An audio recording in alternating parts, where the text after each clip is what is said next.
एक समय की बात है। एक गांव में 4 भाई रहते थे। चारों भाई बहुत होशियार थे।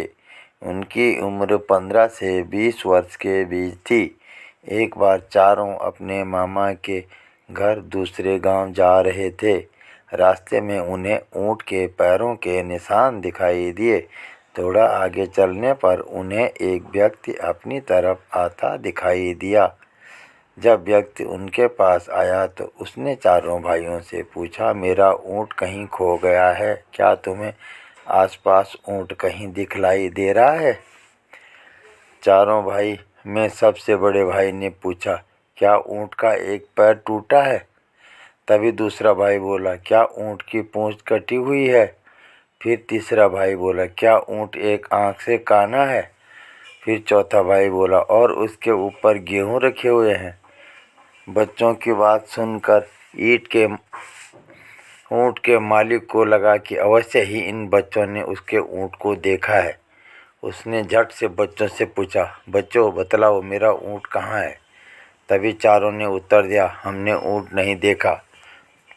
बच्चों की बात सुनकर ऊँट का मालिक बोला, अगर तुमने ऊँट नहीं देखा है तो तुम्हें कैसे मालूम हुआ कि ऊँट लंगड़ा है, काना, पूँछ कटी हुई है और उसके ऊपर अनाज रखा हुआ है? फिर भी चारों भाई यही बोलते रहे, हमने तुम्हारा ऊँट नहीं देखा।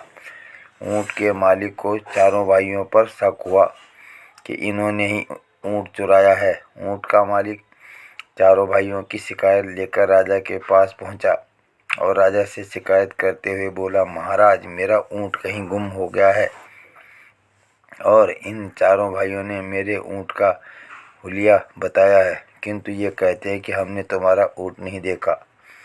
मुझे शक है कि इन चारों ने ही मेरा ऊँट चुराया है। राजा ने चारों भाइयों से पूछा, जब तुमने ऊँट देखा नहीं, तुम्हें ऊँट का हुलिया कैसे मालूम है? तभी सबसे बड़ा भाई बोला, महाराज हम जहाँ से जा रहे थे उस रास्ते पर ऊँट के पैरों के निशान थे। एक पैर के निशान कुछ उभरे हुए थे, बाकी 3 पैरों के निशान गहरे थे। इसका मतलब है कि ऊँट का एक पैर टूटा हुआ था, जिसके कारण उसके निशान उभरे हुए बन रहे थे।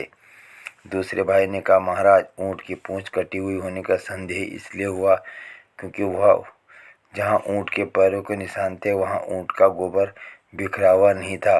इसका मतलब साफ था कि ऊँट की पूँछ कटी हुई थी। इस कारण गोबर पूँछ से नहीं टकराया और सीधे जमीन पर गिरा। फिर राजा ने तीसरे भाई से पूछा। उसने कहा, महाराज ऊँट जहाँ से जा रहा था वहाँ एक तरफ की घास तो ऊँट ने खाई थी, जिसके कारण वहाँ घास नहीं थी, और जिस तरफ ऊँट की आँख खराब थी वहाँ उसे दिखाई नहीं दे रहा होगा, इसलिए उस तरफ ऊँट ने घास नहीं खाई। वहाँ की घास हरी थी, इसलिए हमने अंदाज़ लगाया कि ऊँट काना है। फिर चौथे भाई ने कहा, महाराज जिस रास्ते से ऊँट जा रहा था उस रास्ते पर गेहूं के दाने बिखरे हुए थे, इसलिए मैंने कहा कि ऊँट के ऊपर अनाज रखा हुआ है, किंतु हमने इनका ऊँट नहीं देखा। चारों के उत्तर सुनकर उनकी बुद्धिमत्ता पर राजा बहुत प्रसन्न हुआ और चारों भाइयों को अपने सलाहकार मंडल में जगह दे दी। धन्यवाद। यह कहानी आपको कैसी लगी लाइक और कमेंट करके ज़रूर बताएं।